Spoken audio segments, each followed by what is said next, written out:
Hello, everyone. Welcome to the Packer Universe podcast. We're a Green Bay Packers fan podcast bringing you topical and relevant Packers news along with our most humble, subjective opinions. This is episode 246. We're recording this on a Tuesday, November 7th, 2023. The Packers snap a 4-game losing streak, winning at home against the Rams. We are back, baby? Question mark. Only time will tell. Maybe we'll hear from our special guest on this situation.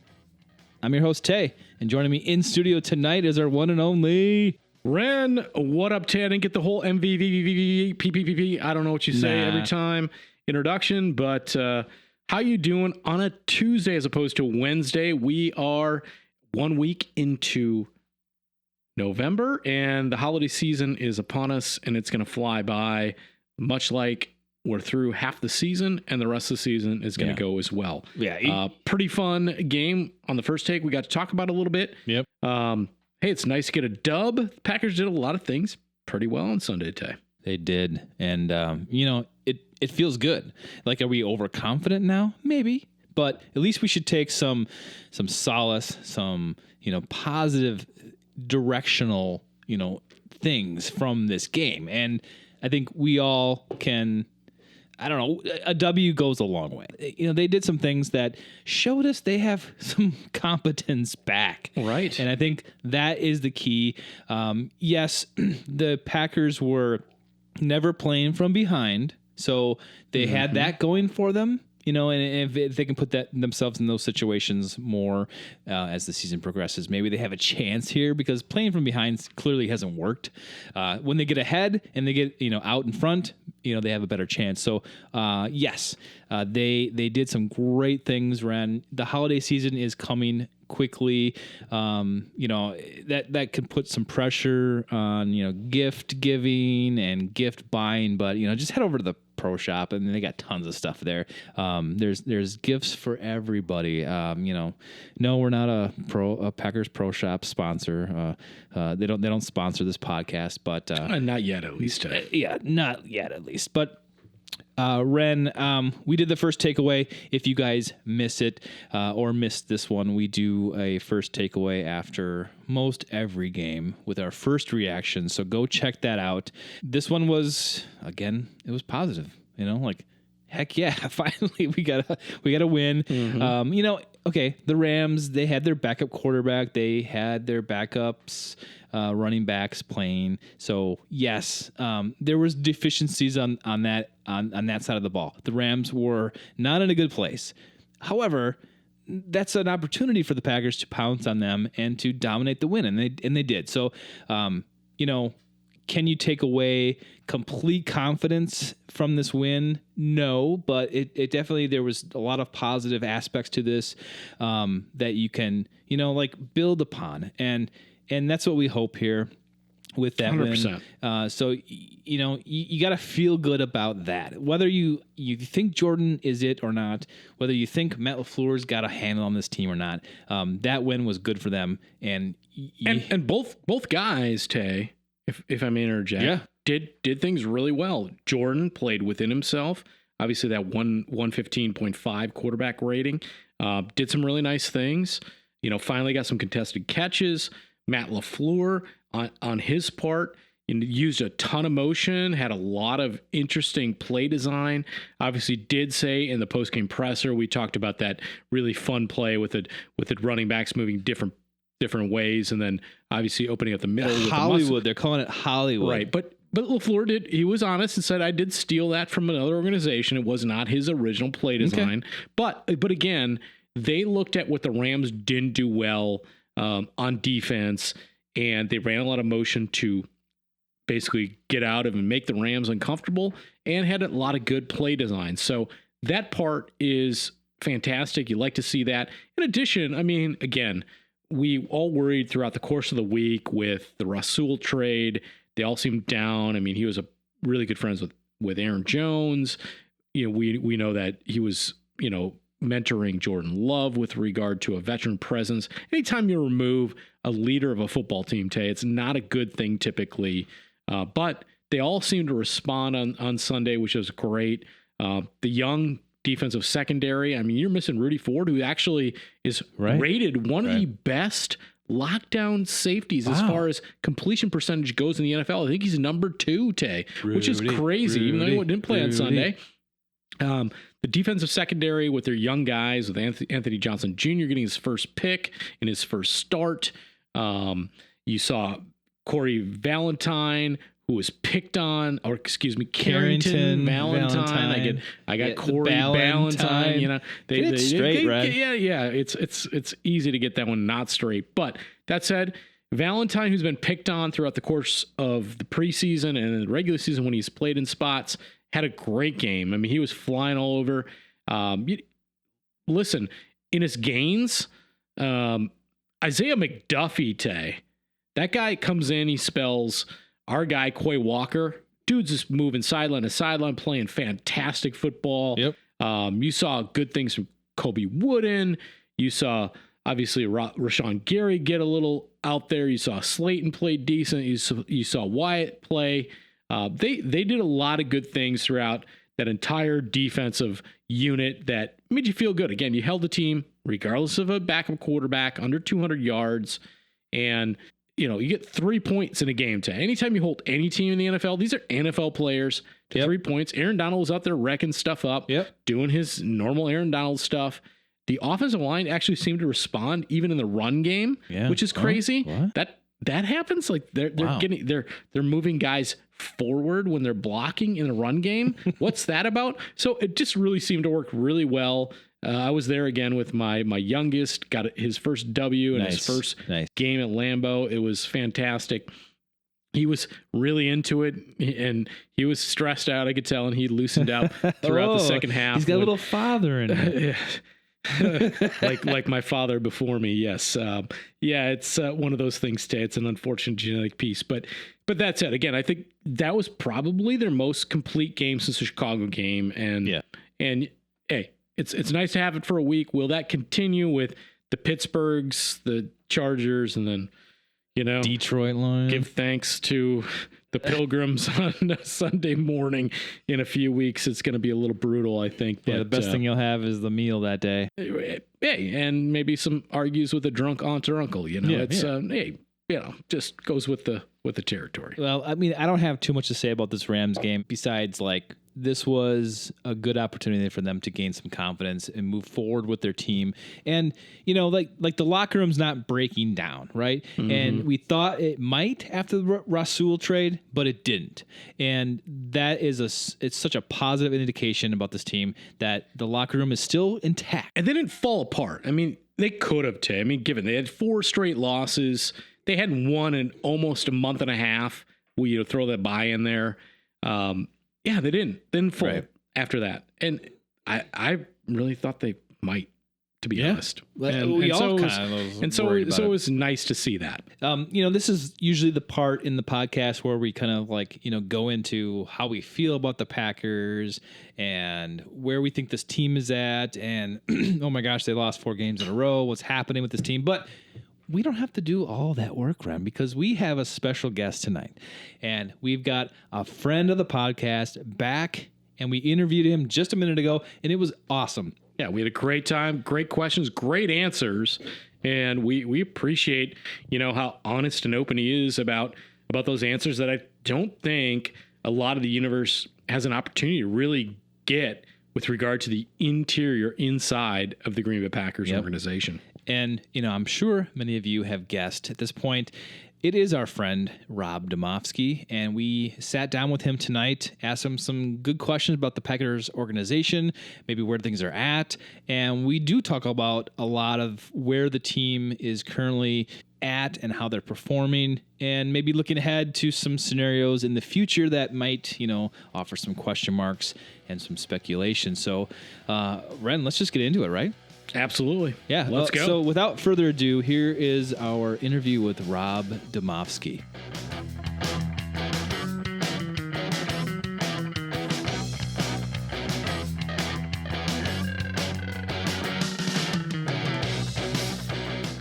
All right, joining us again tonight is friend of the podcast, Rob Demovsky. He's been covering the Packers since 1997, with ESPN since 2013, two-time Wisconsin Sports Writer of the Year. Find him on X at Rob Demovsky. Rob, thanks for joining us again tonight. Tay Ren, it's good to be with you. I think you're the first person that I've had where I've been on a show and they've just said X instead of Twitter. Yeah. So you're up with it. Yeah, I'm trying to get with the times here. I don't like calling it that. It's still weird. I don't know. I guess we have to call it that. I still call it Twitter, Rob. But Me too. I do too. Tay's, I guess, mining his P's and Q's or X's here, so to speak. Rob, so let's just dive right into it. We didn't really know what to expect with this team this year. Perhaps you did, but you've been there in the locker room, on the sidelines, at practice, at the press conferences. Even with the win this past week against the Rams, this team has struggled greatly. You wrote a great article this past weekend about how this team was supposed to grow together and how this young team was supposed to turn into something really great. By the way, if you haven't read the article, go read it over at ESPN.com. But I think you put into words perfectly the way we, Packers fans, thought this year was supposed to transpire. And it didn't. No. Rob, are you surprised by the team's struggles up until this point, or did you kind of already know? Yeah, it's a really good question because it sort of changes as you see them. I got to be honest with you. Like at the start of training camp, my expectations were pretty low.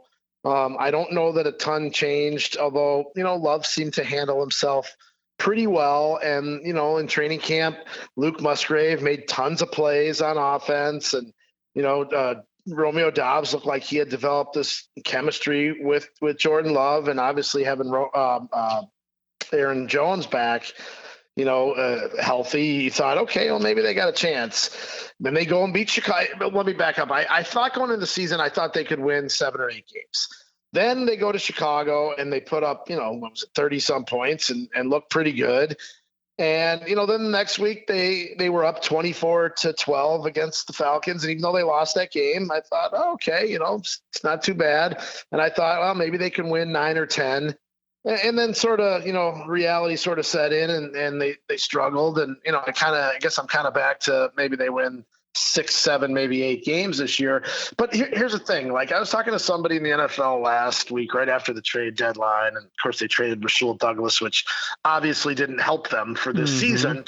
And this person said, look, this is what a rebuilding job looks like. This is what teams that win 6 or 7 games play like. They struggle in certain areas. And that's just sort of kind of the way it is when you go through this. And I just think, we haven't really seen anything quite like this. Even the Packers sort of down seasons since I've been covering them, there's been a handful, for example, like 2005, they were 4-12 and it was clear the Mike Sherman era was coming to an end, but they still had Brett Favre, right? And they still had that going for them. And then, some of the years, a couple of years with Rodgers where, he broke the collarbone, got hurt. And then in 13, he came back. And then 17, they missed the playoffs. You still were like, hey, look, they still have Aaron Rodgers in his prime. There's no reason to rebuild. And I think I even remember Rodgers saying, after the playoff loss in like 2015 or 16,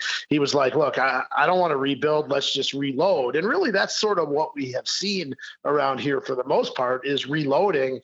And this is really the first time that they sort of stripped it down to the studs.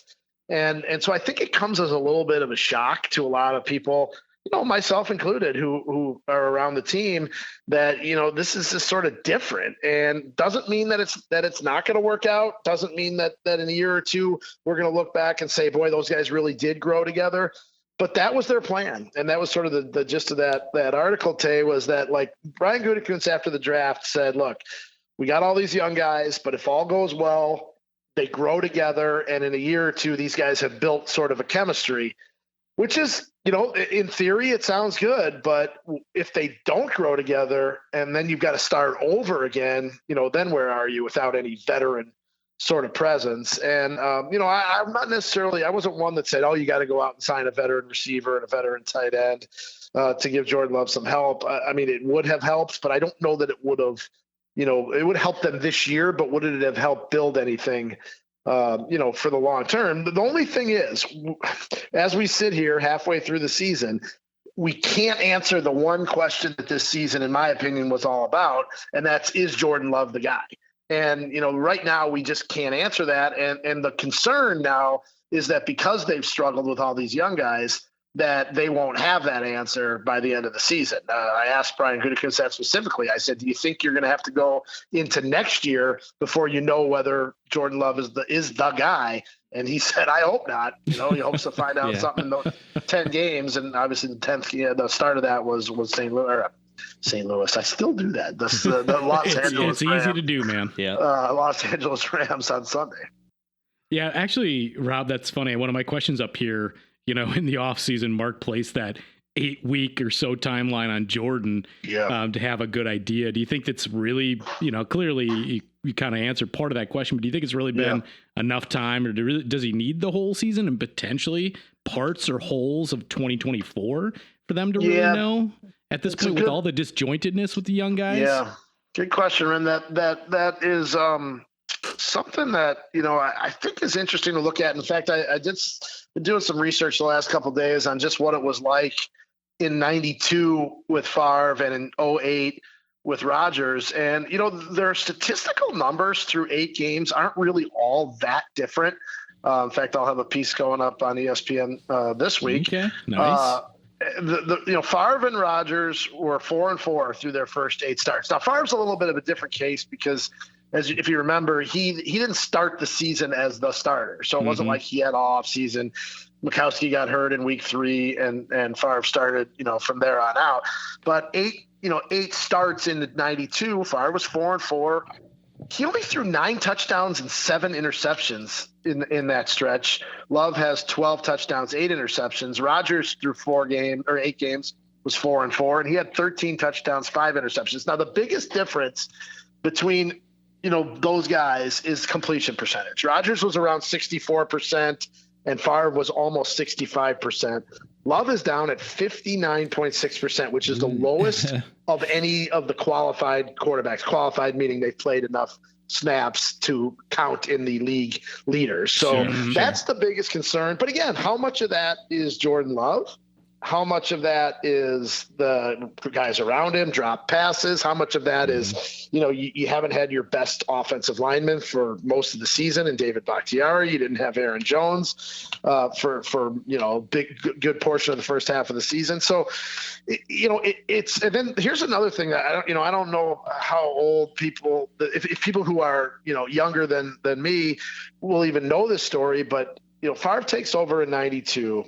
And they go 9-7 that year. They don't make the playoffs. The next year they start 1-3, and Favre had thrown 5 touchdowns in those first 4 games, 5 interceptions, in those first 4 games. And Steve Mariucci, I don't know if you've ever heard this story, has told the story about how Mike Holmgren got all the coaches together in a meeting and talked and went around the room and said, should we start Favre or should we go to Mark Brunell, who they had drafted that year? and Holmgren, that told you he was at least considering benching Favre. And Mariucci said they went around the table and everybody had an opinion. And, Holmgren ended up making the call, and it turned out obviously to be the right call. But, I've heard Mariucci tell that story many times over the years. And, that was into his second season as a starter. So we all kind of, we have maybe a little revisionist history about what these guys were because they were so good. But when even Rodgers in 08, they go 6-10, although Rodgers played pretty well that year. Their defense just couldn't hold leads. The next year they start 4-4. So they're 10-14, 24 games into Aaron Rodgers' career as a starter. Yep. Then they end up winning 7 of the last 8 that year in 09. They go to the playoffs, and I don't know if you remember, they had that big high-scoring game at Arizona. Arizona, that terrible, what was it, a face mask at the end? Yeah, face mask on the sack, strip sack fumble. Yeah. But, they put up 45 in that game, and I think even before then you knew Rodgers was the guy, but if you didn't know then, I think the rest of the league figured it out that this guy is the guy. And then in the course of next year, they win the Super Bowl. So it's an interesting, you're such a prisoner. We all are such a prisoner of the moment. And boy, Love doesn't look very good and things like that. But, I think it's worth remembering that those two guys went through similar struggles. Now, the difference, I think, I didn't see Favre until 97 up close, but the difference that I can see from those guys is that they had, I don't even know if it was arm strength so much, maybe Love's arms just as good, but they had the willingness to just cut it loose and let the ball rip. And you've heard Matt LaFleur say that a couple times since Love's been here, that he's got to let it rip. And he said it on Monday of this week, as a matter of fact, when he was talking about that deep ball to Christian Watson that he underthrew, and he's underthrown most of those deep balls. All of them, I'd say, man. It's a concern of mine. Anything 30 yards is looked bad all year. Yeah, I would agree. And that's the one thing that I think, is different. If Rodgers and Favre missed deep balls, it was because they threw it 10 yards past the receiver, right? Because they just chucked it into the stands because they had such an arm. And I don't know if Love doesn't have an arm or hasn't figured out when to use it yet. And that's, to me, the biggest concern or question that we still have right now, because the guy's poised. He doesn't get rattled. He's got a great demeanor. And the other thing about it, I was thinking about this today, he hasn't been hurt. Now, like, that's a big thing with quarterbacks. Is you've got to be accountable. Jordan Love hasn't missed even a practice to this point. So that's an important thing. So he's got a lot going for him. But right now, you just can't sit here and say that, oh yeah, he's shown us everything you need to see, because he hasn't. Yeah. Thank you for that full response. I mean, the deep ball, the arm talent that a lot of people have said it. He's got this arm talent. I haven't seen it. It's certainly been a big concern to me. But I love the story. I love the kid, rooting for him. But I'm still kind of, I guess, holding my breath on that one. Well, and then the other thing, let's just think of it from a common sense standpoint. I mean, what are the chances that they actually got it right 3 times in a row? Like that's just odds are that they didn't. Right. But the other thing too is, what's the definition of getting it right? Like, I went into this season, people asked me what I thought Jordan Love was going to be. And I said, look, I'm not going to sit here and say he's a Hall of Fame MVP quarterback. I said, but I think he can be a guy who leads your team to the playoffs, maybe more often than not, and maybe, gets you in a position to win a playoff game or two. And the comparison that I came up with, not in terms of style of play, but just in terms of success, was Andy Dalton when he was with the Bengals. I think they made the playoffs like 4 or 5 years in a row. They were a pretty good team. Now, they never were able to win a playoff game, but to me, if Jordan Love was going to be, if you were going to tell me, you got to tell me what Jordan Love is going to be, I would have probably said, I think he could be an Andy Dalton or even a Dak Prescott kind of a quarterback, right? Like, good enough to win with, but maybe you don't win necessarily because of him. So, it's a long answer about what Jordan Love is, but I kind of go back to the thing of, what are the chances that they actually got it right 3 times in a row? Pretty low, but as far as a Packer fan podcast, we're really hoping it's a lot higher than that. But, right. Yeah. But the eyes right now, Rob, are telling us something different. Well, and the one thing too, Ren, is that I think it would almost be easier if you found out right away that he wasn't the guy, right? Like, you're sort of in this kind of unknown here, right? Like, you're in this no man's land a little bit, because what if they end up winning 4 or 5 games and they're picking, 5th, 6th, 7th in the draft, and you still, and you still kind of aren't sure, it would almost be easier for them, assuming Love doesn't dominate. It'd almost be easier that he just shows that he can't do it. He's throwing bad interceptions, and he's making terrible decisions, and he's, can't hang on to the football. He fumble, things like that. But, that really hasn't quite been the case either. So they could be in a difficult position in the offseason, especially if they end up picking high in the draft and they've got a lot of draft capital to sort of move around too. I mean, even if let's say they're picking 10th and they could easily with 2 seconds, 2/3, you could easily move up to, third, fourth, fifth in the draft. Maybe. Yeah. It's who knows who's going to be the guy, Caleb Williams from USC or whatever. I mean, there's going to be a couple guys that are going to be picked first, second, third, fourth, somewhere in there. Yeah, I don't think our decision will be easy. I think it's the Packers' way to be right in the middle and have it convoluted as possible, and to have speculation run around, and you never know where it's going to land. So I think if he tanked and he was bad this year, it'd be a really easy choice. But that's not how it's going to end up, and so we're going to end up with lots of information and fodder to discuss in the off season for sure. But that said, Tay and Rob, I mean, this is the most difficult position in all professional sports, and if you get an opportunity to potentially take one, I think if they lose most of the rest of the games, if not all of them, I think you still have to do it. Yeah.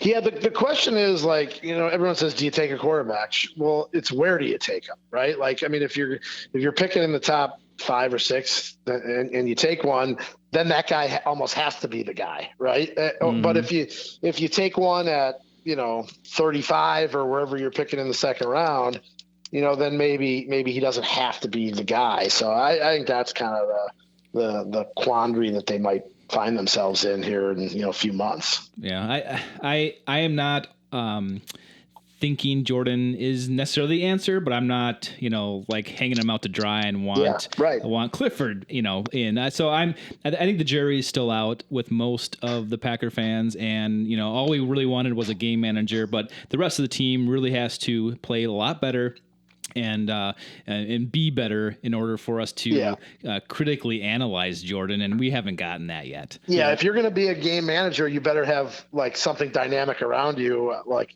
a defense, and I don't think they don't have that. Right, and all the drops from the young guys. I mean, talking about your article that we were talking about earlier, and then finally on Sunday, I got to take my youngest to his first in-season game, and awesome. You get to see an actual contested catch. They've been one of the worst, if not the worst teams there as well. Yeah. I mean, nobody's really helping Jordan out at times either. No, so it's been a little bit of a tough go for him as well. Yep. Rob, you brought up the Rasul trade a little earlier in your comments. That trade seemed to kind of bring the team down a little bit throughout the course of last week. And then the team, and notably the secondary, came out and really had a nice game against the Rams. Was that something you anticipated? Because as fans, we kind of felt like that 5th in a row loss was coming pretty hard for the Packers. Yeah, I wonder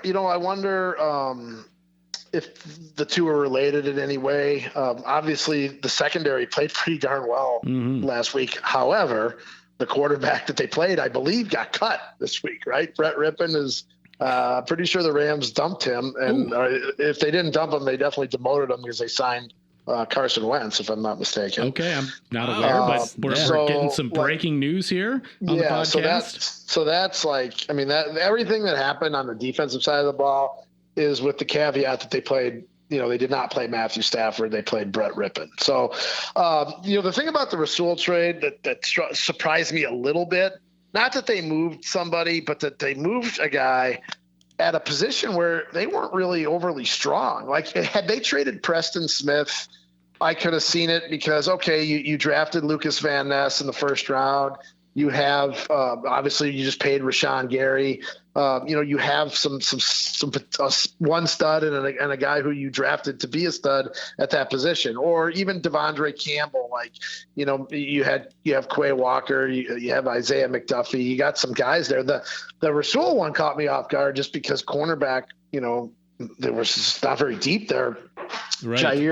Jair had been banged up, right? And he's missed like 3 games. Mm-hmm. Eric Stokes was coming back from that bad injury last year, and he pulls a hamstring on special teams in his first game back, and he's back on injured reserve. So it's not like you had a ton of guys, but I don't know whether it galvanized the locker room, or it just, guys were mad and it was like, oh, all right, we're going to show management, you can't trade us and that kind of thing. Who knows? On an NFL team, with 53 guys on the roster, there could be 53 different motivating factors.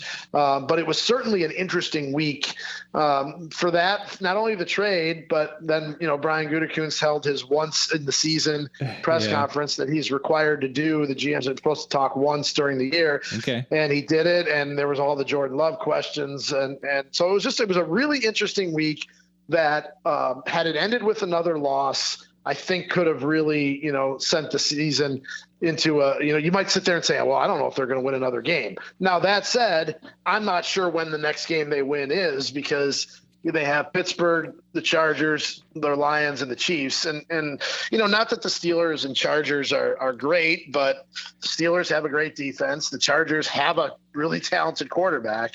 So you could be sitting there going, all right, well, the next game they have a realistic shot at winning is like December 11th at the Giants. So, that's why getting that one, at least, to sort of stem the problems a little bit, it helped in the turn. It helped if you're trying to still win games this season. It was just nice to get a W and not continue to talk about losing for a week. I'll tell you that. Yeah, and it's hard. It's hard for as a reporter to we're going to write the story, whatever the story is, but you go into the locker room every day and guys don't want to talk to us when it's going that bad, and and the thing too is it was like the same story every week. The offense started slow, couldn't get going. It was just kind of like rinse and repeat with your story. Yeah, so, lots of penalties every week. The coaching wasn't great. Everybody's questioning everybody. Had a bunch of penalties this week too. Some of those weird phantom offensive line calls were a little weird. Yeah, those were strange. I didn't know. I got to be honest with you. I've covered the NFL for 27 years. I didn't know you could beat offsides as an offensive player. I didn't know that was a thing. But, right. I guess your helmet's just out in front of the center slightly. I guess, something weird like that. Usually it would be called illegal formation or false start or whatever the case may be. Offside, that was a new one for me. I think maybe we're getting penalized for the brotherly shove, maybe, and they're cracking down on everybody. They might be. Instead of the Eagles. Yeah, that might be the case. Rob, we got an interesting one here for you and a couple parts, but, I it sounds like potentially you might feel there probably not a lot of wins coming the rest of the season. Yeah. And we know Mark is out in July 2025. Obviously, if Jordan doesn't play well, the Matt stuff's been called into a lot of questions, keeping the same guys, just promoting within. It's been a lot of brain drain. Even Brian, some of his moves have been questioned. Do you think, there's a potential problem, even if they finish and they look really ugly, to move on from the quarterback, the coach, the GM, if they ever wanted to do that into next year, because you essentially have a lame duck year. Yeah. Because a year from then, I think it creates a problem. A year from then, you're going to have a brand new president of the Packers, which I'd like to get your idea. I think it's got to be Ed Policy's probably the front runner. But do you think that causes a potential problem for them pretty much to just stay pat for another year because of that moving process with the president? Yeah, it's a hard process to navigate, because on the one hand, if you're Mark Murphy and things are going poorly and you're out in July of 2025, do you want to try to make another big shakeup to try to get it right before you're out of here? Or is it unfair to shake things up and leave the next guy with new people that they didn't hire, right? I think there's problems and pluses with both of those scenarios. Now, if Ed Policy is the next guy, and I think that he is a strong candidate, I don't think he's the only candidate, especially if people from the outside want to throw their hat in the ring, namely John Schneider, Seahawks general manager, who is from this area, who worked for the Packers. That's a real possibility. I think it's a real possibility that he would be interested in the job. But if it's Ed Policy, they can work together and sort of do that.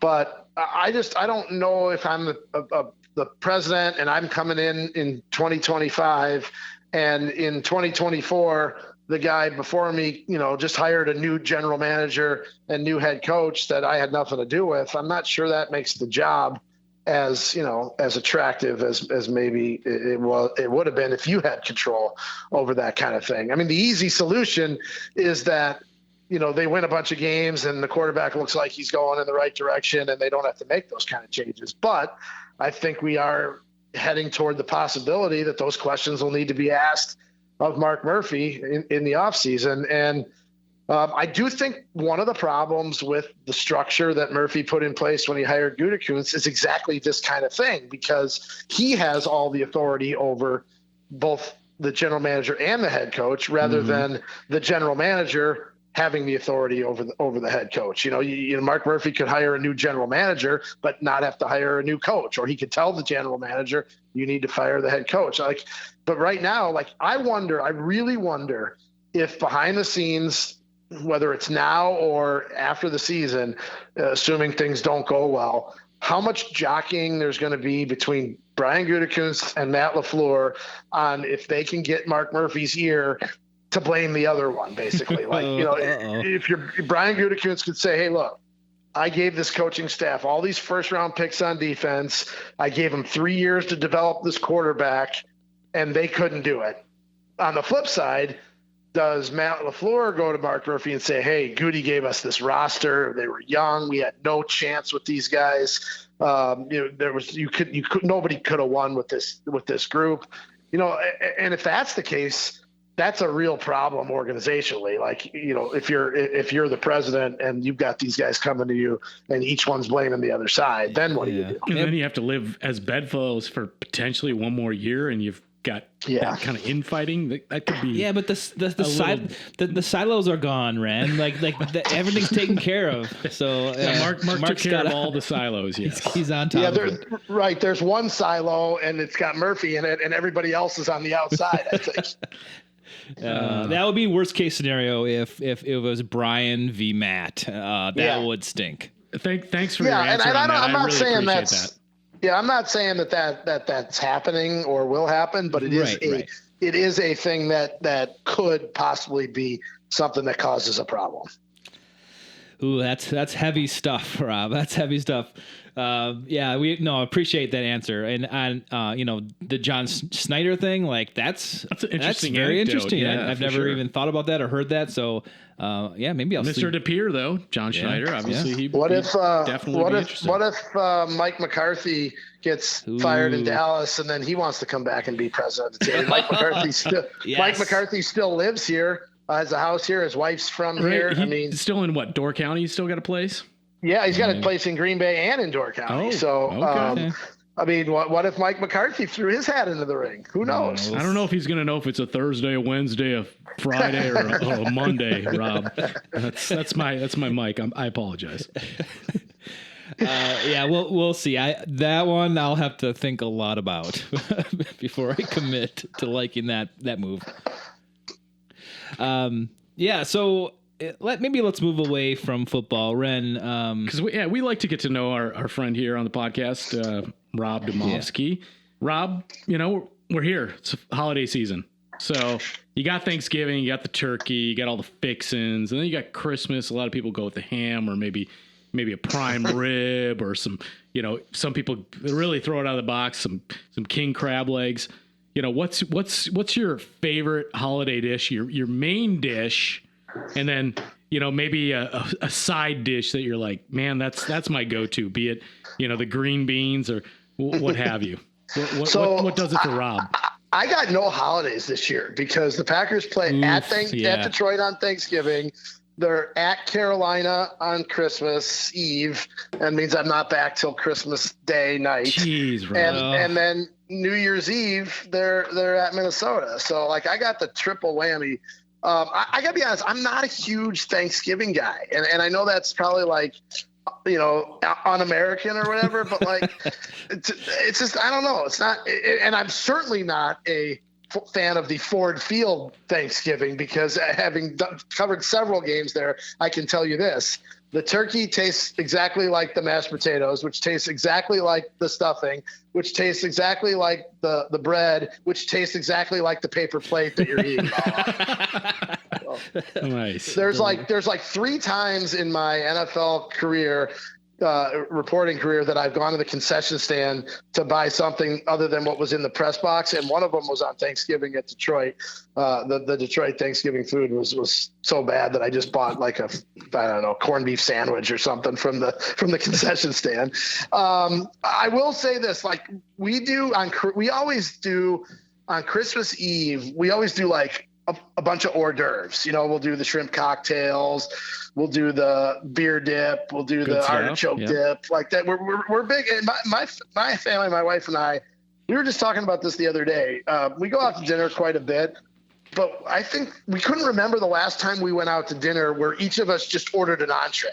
We'd more go out and order, 3-4 appetizers, that kind of thing. Oh, tapas is a great way to do it. And there's a couple restaurants here. If you haven't been to Eleanor when you come see Hogan, that's a good place to check out. So we were actually down, and that is on our list. We were actually down there last Friday night, and we went to the Draft Gastro Pub. I believe it was called. Yep. Had a nice charcuterie board and tuna tartare. Like that's kind of so we try to do that on Christmas. And what my favorite thing, and this actually goes back to when I was a little kid, we'd go over to our neighbor's house on Christmas Eve, and they would make these things. I guess technically they're called hanky panky. I don't know if you've ever heard of them. No, but they're they're like, so those tiny little cocktail ryes, like those square pieces of rye bread. Yes. Yeah. Gross people in Wisconsin put raw beef on that with some onion, Rob. They call it a cannibal sandwich. Okay. So you take some hot Italian sausage, some Velveeta cheese, and like some Worcester sauce and things like that. And you fry that all up in a pan, and then you take a little scooper and you put a scoop of this on the rye bread. Then you put it in the oven and you make it for, bake it for 10 minutes. Mm-hmm. That to me, that's Christmas. Like, I know it sounds weird. Much better than raw beef with some onions on that. Yeah, this is really good. Like, it's really cheesy and a little spicy, and you got like a crispy toast on it. Like, nothing says Christmas to me like that appetizer. It's since I was a little kid, I've been eating it on Christmas, and we still make it today. So like that, of all the holiday meals and food, that's my favorite. I will say this, one time we tried to fry a turkey, and I left it in the fryer too long. Somewhere I've got some pictures of it. It's basically just a carcass. It's like, what movie was it where they go to cut the turkey and it just like goes into like, what was that? Dust. Was that a Chevy Chase movie? Yeah, I think so. Yep. Yeah. So that happened to us once on Thanksgiving. I'm an insurance guy, so I'm an agent. So you're scaring me a little bit talking about the fryer there, but I don't want to bore people to death with my my occupation. One year we made the traditional Thanksgiving lasagna. Okay. That was good. That was good. Yeah. I used traditional sarcastically there. No, hey man, sometimes you got to just listen, but I would say we are not, my wife and I and our family, we are not the traditional holiday eaters. Okay, well, that's the food aspect, but if you can remove maybe work from the equation, Rob, and this year sounds like you're a slave to the beat writing here with the 3 dates here, but do you like the Thanksgiving and Christmas holiday time of year? Or do you have a different, or do you have a favorite, like, hey, I'm not working, it's the 4th, or I like to dress up. It's Halloween. I can be whatever I want to be. Not a beat writer. What's good for you? Yeah, I think 4th of July might be my favorite time of the holiday time because A, it's in the summer, and B, there's almost never any NFL news in July, and like except one year Andrew Corliss got arrested for firing a gun on Thanksgiving. Yeah, wasn't the gun in like a plant pot? Yes, and he fired the gun and then he tried to throw the gun into the potted plant like outside of a bar or parking garage or yes, something. I do recall. But I do love that. I love to play golf, and I usually play like if whatever day 4th of July is on like a Monday, I'll play golf like Friday, Saturday, Sunday, Monday of that week. But I do like the holiday, the winter holidays. As a kid, my grandparents lived in Florida, and we used to go down over Christmas break, we go down to Florida, and that's really weird. Like going to see like Christmas lights when it's 80 degrees. I always thought that was strange. I don't think I would like the holidays as much if I lived in Florida, although I like the weather there better. It just doesn't strike me as holiday. Right. And I do think that like it's always sort of like, well, the NFL season could be almost over, or it could go into February. Like you don't know at that point, depending on what type, what year it is and what type of team they have. So that's always an interesting time. Mike McCarthy would always be really good about giving the guys, time with their families on Thanksgiving and Christmas, depending on the way the schedule fell. Matt LaFleur, not so much. Yeah. Well, Andrew Brandt used to say that like Thursday morning in Detroit was a great time to play because you get back in the afternoon. Is that going to be your case on Thanksgiving Day? Well, the problem is here's the problem is there's a Delta flight that goes from Detroit to Green Bay, and also one that goes from Detroit to Appleton every night at like 9:00 and leaves at 9 Eastern. You get back here at 9 Central, and the problem is there's about 4 nights a year that they don't have that flight, and it's like Thanksgiving, Christmas Eve, Christmas Day, and New Year's Eve, and they don't have it anymore. So I'm stuck in Detroit on Thanksgiving unless I would want to drive, which I don't. No. One of the plus sides is though you do get the weekend kind of off ish. So I don't necessarily mind the Thursday game, but yeah, like I mean, if I could cover the game and get on a flight at 9:00 and be back home at 9:00 and eating, warmed up turkey, I guess I would go for that. You don't get a first class seat on the Packers plane back here with them? No, it's interesting. Like people think that we travel with the team, which is obviously, I mean, how would you know? It's a reasonable question. But I actually think up until like maybe the early 80s, mid 80s, that the beat writers and TV people did fly with the Packers. And if I've heard the story right, Bart Starr, when he was coach, put an end to that because he had beef with the Press Gazette and the Journal Sentinel writers, I think. And I actually think it was Cliff Crystal he had major beef with, and Cliff is the team historian now. Works for the and Bart was a pretty amenable guy. I mean, Cliff must have done something to get under Bart's skin, man. Yeah, Bart was as great a player as Bart was not that good of a coach. So he was not a good coach, but a good dude by the sounds of it. Yeah, I do. So I've never been on the team plane, although during various eras, I do know that the team has like offered reporters spots. Like I remember one, I think it was Jason Wilde's wife was pregnant, and he went to a road game, and they said, hey, if she goes into labor, you just come on up on the plane with us afterwards. So I think it would be really weird. Like, I'm sure the players would be like, why are these reporters on the plane? And I think on the flip side, it would be uncomfortable for us a little bit too. Yeah. It's sort of like, but it is hard, as you guys know, and anybody who lives around here knows, there's very few direct flights anywhere. Mm-hmm. Although this year I did something that I'd never done before in 27 years. The week 2 game at Atlanta, I did catch that 8:45 flight from Atlanta. From Atlanta to Appleton, and got home that night. Like I was home, other than coming back from Chicago or when they used to have the late night flight from Detroit and Minnesota. I've never covered a game like out of the division and been able to come home the night of the game. So it was a little bit of a rush to get my story done and get to the airport. But man, it was pretty nice to be home Sunday night after a road game. Although I did lose out one night of Marriott points in the hotel. I think you'll survive that.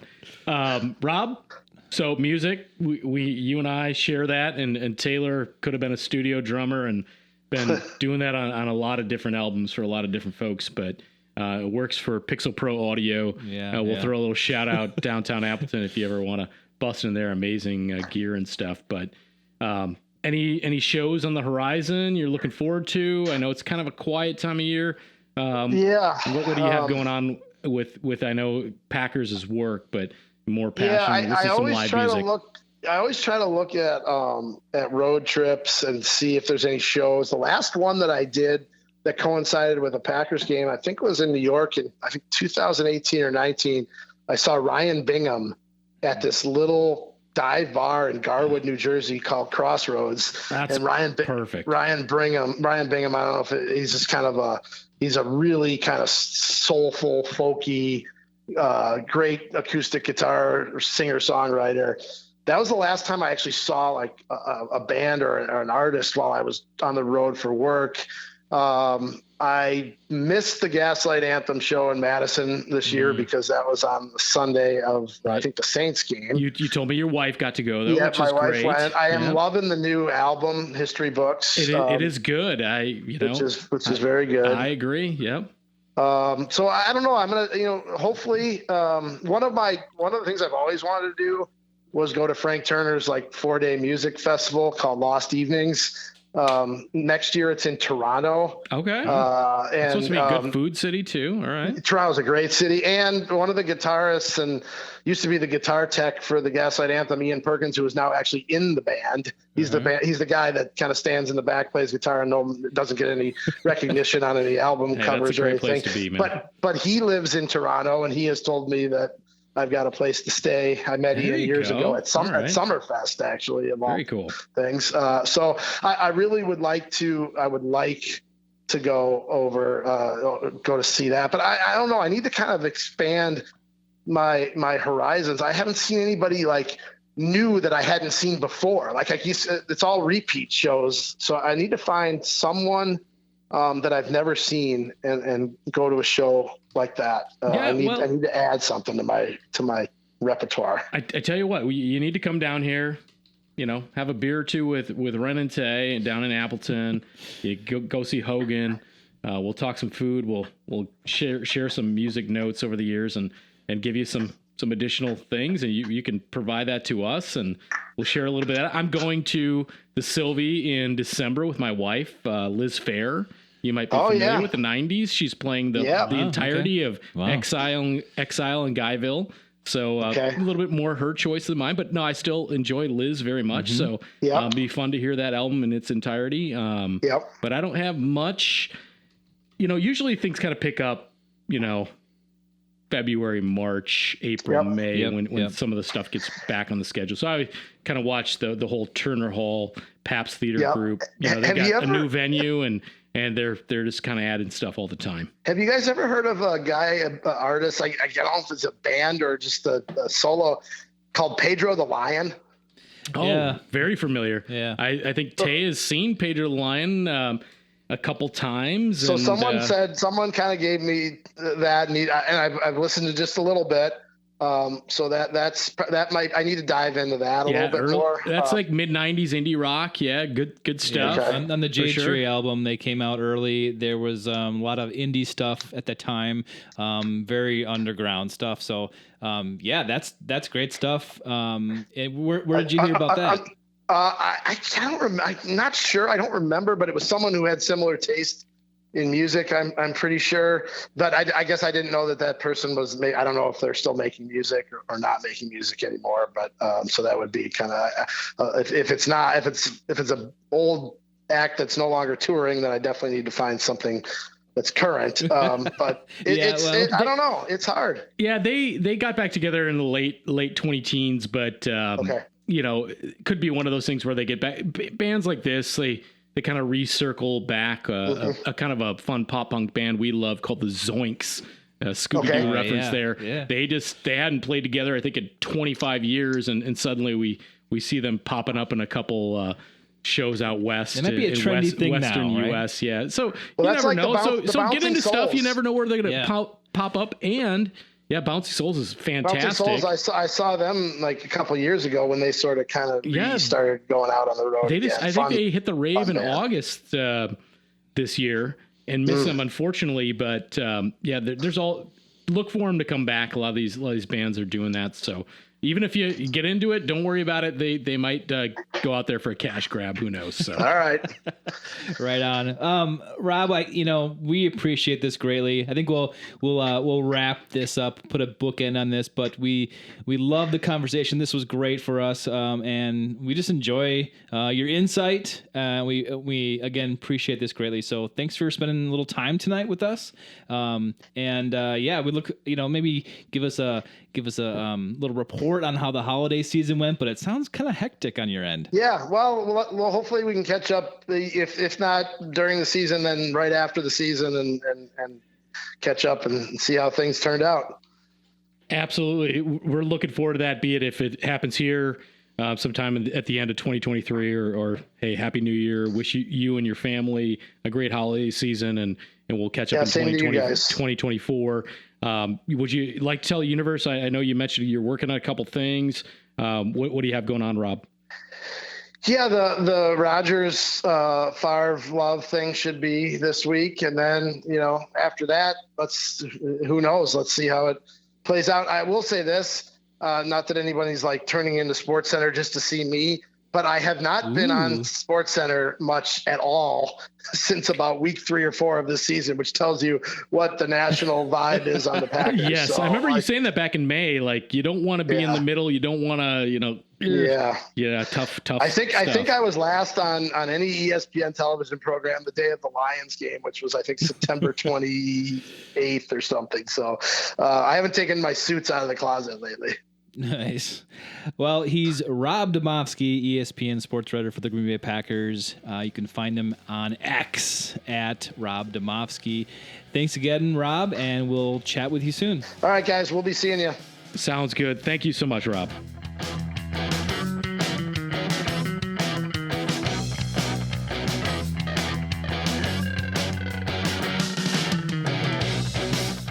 Hey, Ren, that interview was awesome.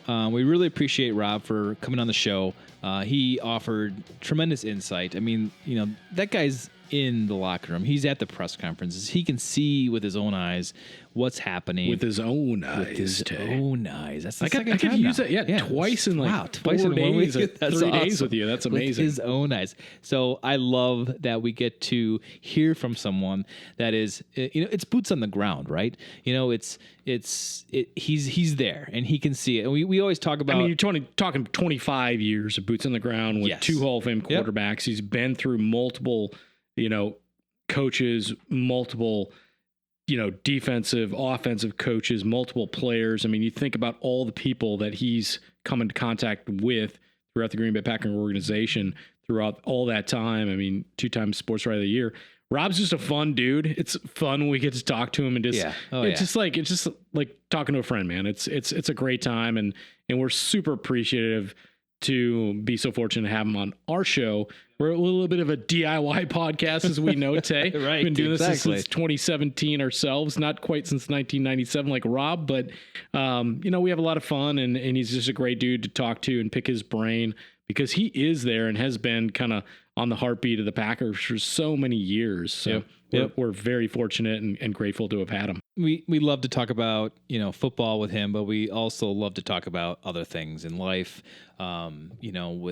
when it comes to, food in the Valley or shows or music. Obviously, it's you've good heard to get us. to know people as people. They're not just like Rob doesn't live just to talk about the Green Bay Packers. He's a dude, people. Like he's got likes and dislikes, and get to know your people. They actually live and breathe, and they go to the bathroom just like all of us. They go to sleep, and treat them as real people, because they are just that, and get to know who they are as well. And so I like that aspect of being able to do that with Rob as well, and get to know him as a person as well. They also love great music, and Ren and I were kind of born and grew out of great music.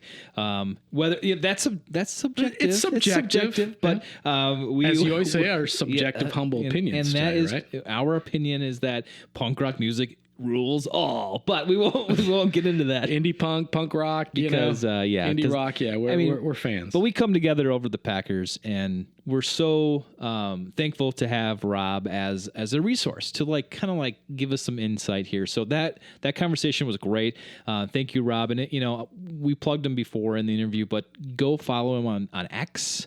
He's at Rob Demovsky. Twitter for those that still don't call it X. He does articles all the time. He does articles on ESPN. He's the Packers beat writer per ESPN. I mean, he's the main guy. I mean, if you want to get a honest, true opinion, Rob Demovsky is going to give it to you. Is that guy. So thanks again, Rob. For the Packers, let's get on to that again. They're going to the Pittsburgh Steelers, right? Heinz Field, Sunday noon. High noon. And, the Packers haven't been doing great lately. The Pittsburgh Steelers really haven't been a high-profile team like they once were. Mike Tomlin always seems to get his team up to play football. Yeah, and they're 5-3 right now. That's one thing he does. Now, Tay, you're talking about an offense that is not very good. Kenny Pickett has not lived up to the billing so far. They kind of have this two-headed monster at running back. A couple years ago, everybody thought Najee Harris was going to be the guy who was going to be, a top 3-5 running back in the NFL. He's not that. He's splitting duty at this point. Little drama out in Steel Town with George Pickens this week, saying some stuff on social media, taking down all the Pittsburgh Steelers stuff. So there's some issues there. Obviously Pickens wants to be the guy. He's a second-year player, a guy the Packers potentially were looking at when they drafted Watson the year prior.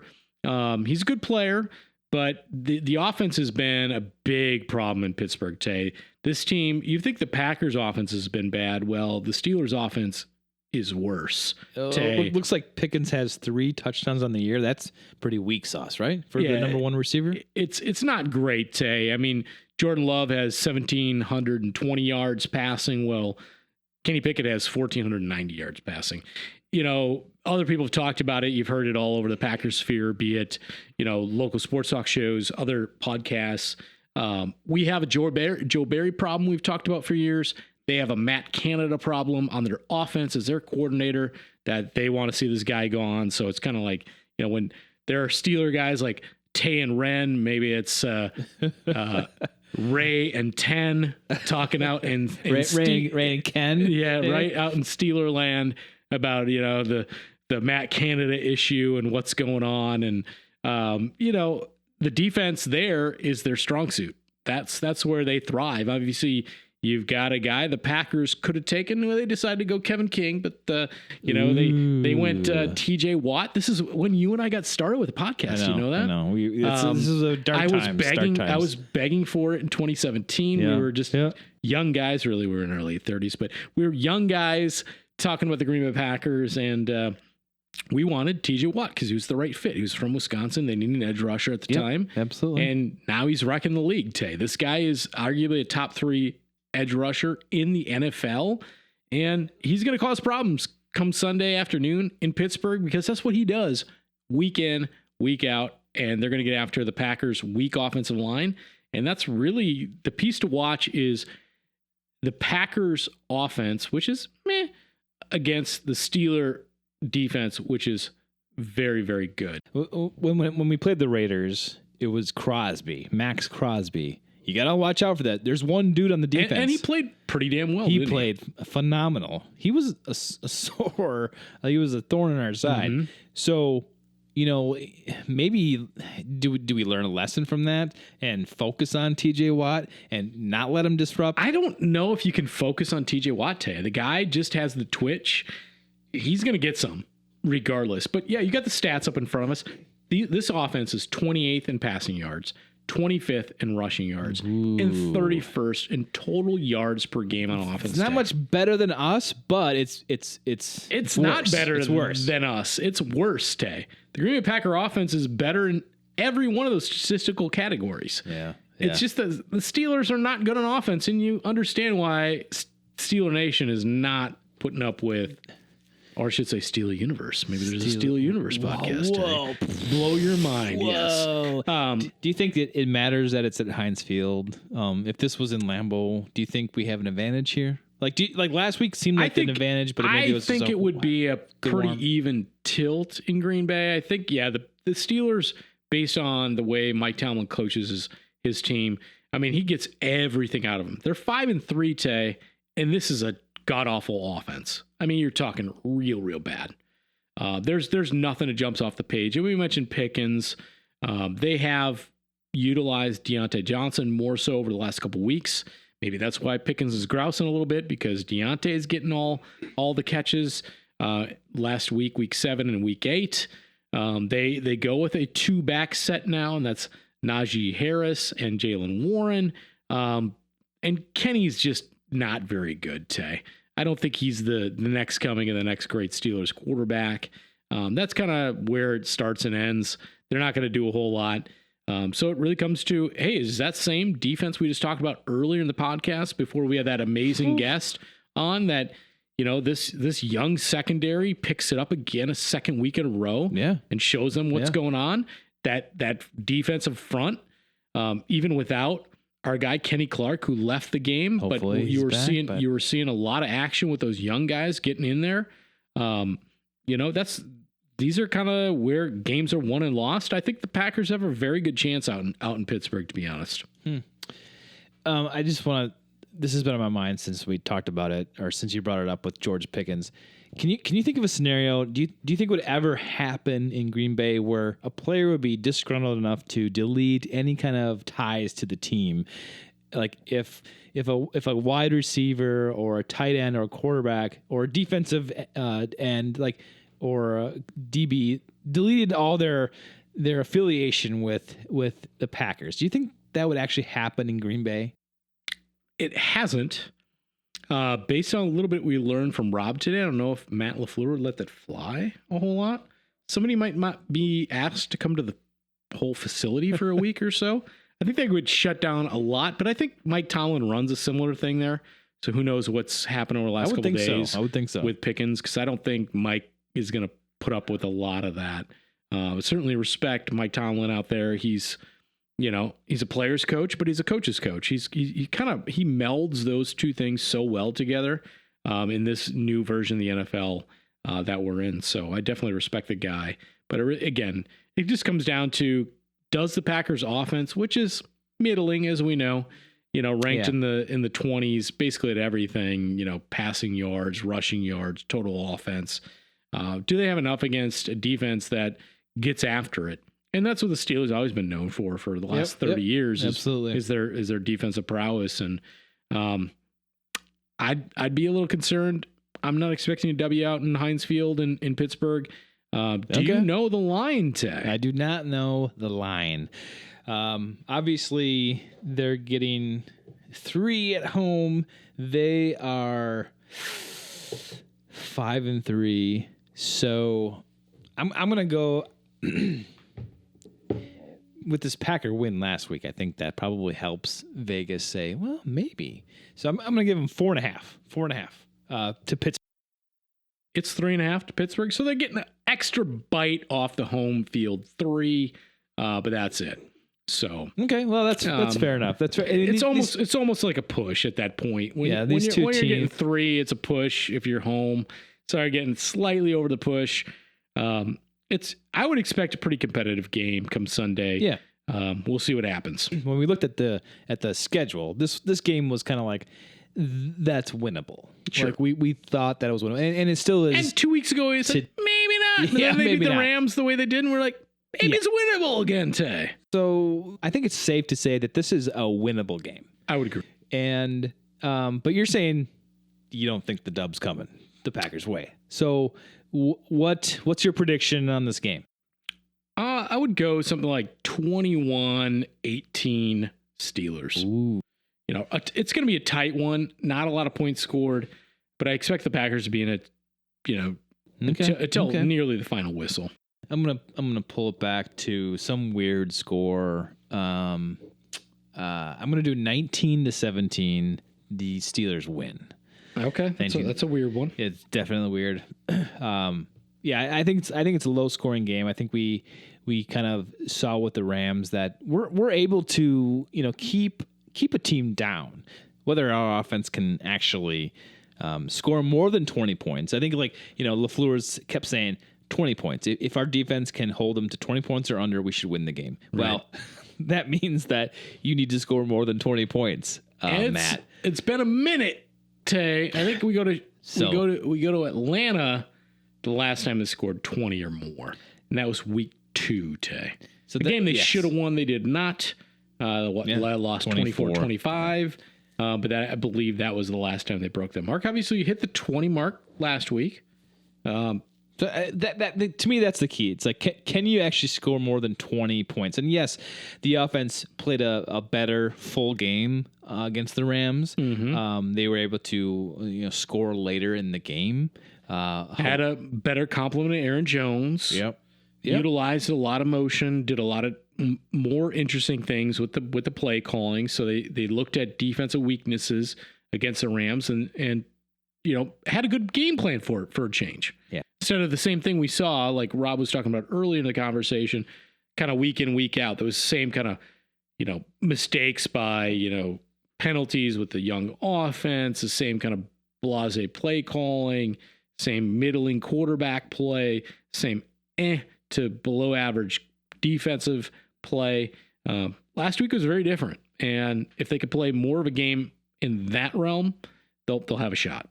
When you look at the grand scheme of things, at the whole season in its entirety, this almost looks to me, I don't want to jinx them, but this looks to me like a must-win game, because you look at the Chargers next, Detroit next, Kansas City after that, and then you finally get to the New York Giants, which is your probably next winnable game.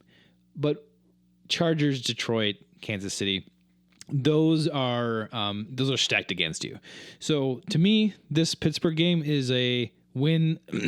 Must win, because you might be looking at 3 L's in a row. It might be another month until you get a good shot at one. I agree. So the Packers need to show up. They need to piggyback on this win against the Rams, and just go to Pittsburgh and take care of business. It would do wonders for us and our mental health. For sure. Ren, that's kind of all I got about the Pittsburgh Steelers. Anything more to add, Ren? I don't, Tay. I mean, we had a little bit too much fun with Rob, and we got to relive obviously the W just a couple days ago. So I think we're living on a dub high and a Rob high, baby, and we're just feeling good about ourselves. So hey, what better time to get out of here and go have a good rest of the week and look forward to a competitive game of football on Sunday in Pittsburgh. I would say, Tay, until episode 247, Tay. We're almost at the 250 mark on the PuP List.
Thank you.